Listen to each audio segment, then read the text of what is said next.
Assalamualaikum warahmatullahi wabarakatuh. Waalaikumsalam warahmatullahi wabarakatuh. Perkenalkan, nama saya Dewi Novi Indriati. Afwan, izin bertanya, Syekh. Ya, silahkan Bu. Bagaimana pelaksanaan hukum Islam bila diterjemahkan dengan kondisi saat ini? Terima kasih. Assalamualaikum warahmatullahi wabarakatuh. Waalaikumsalam warahmatullahi wabarakatuh. Silakan. Ya, tadi di Muqaddimah sudah disampaikan dari kitab Fiqhus Sunnah karangan Syekh Said Sabiq.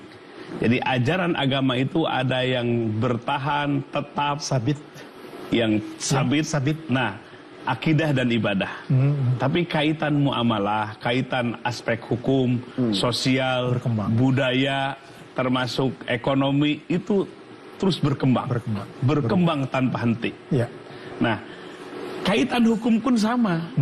Dalam Quran tuh ngasih contoh gampang saja. As-sariku was-sarikatu faqta'u aydiyahuma. Ya.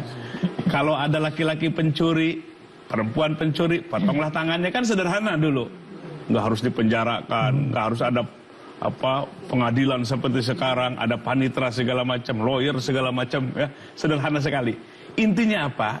Bukan yang dilihat hanya hukumannya.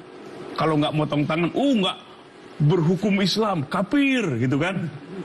Yang dilihat itu apa? Yang harus dilihat itu adalah penegakan hukum, supremasi hukum, itu yang harus kita lihat. Masalah bentuk hukuman itu yang terus berkembang. Ya. Masa sekarang gini, yang korupsi 10 triliun dengan korupsi hanya 2 juta, potong tangan sama, adil apa enggak? Kan Islam cuma itu saja, Quran hanya itu saja mengaturnya. Contoh itu namanya, contoh hukuman. Nah, disinilah pakar-pakar hukum Islam harus hadir, bagaimana menerjemahkan, menciptakan hukum seadil-adilnya. Maka kan sekarang nih rame ya, apakah misalnya yang korupsi itu dimiskinkan supaya kapok gitu kan. Tapi kalau udah 12 tahun, 10 tahun pulang masih banyak kekayaan, ya nanti ditiru lagi, mending kayak begitu tuh. Jadi nggak ada efek jera.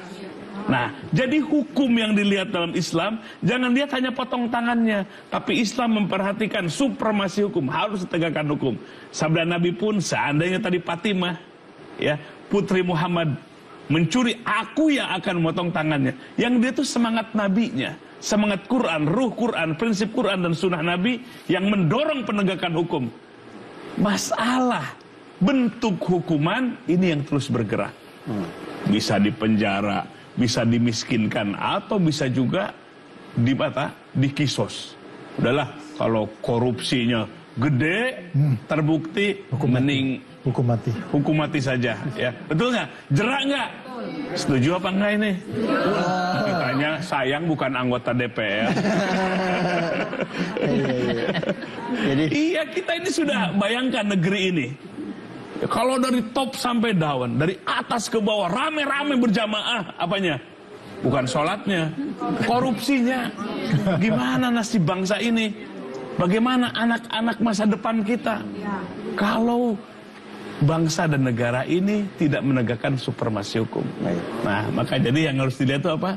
Semangat prinsip Quran dan hadis Nabi.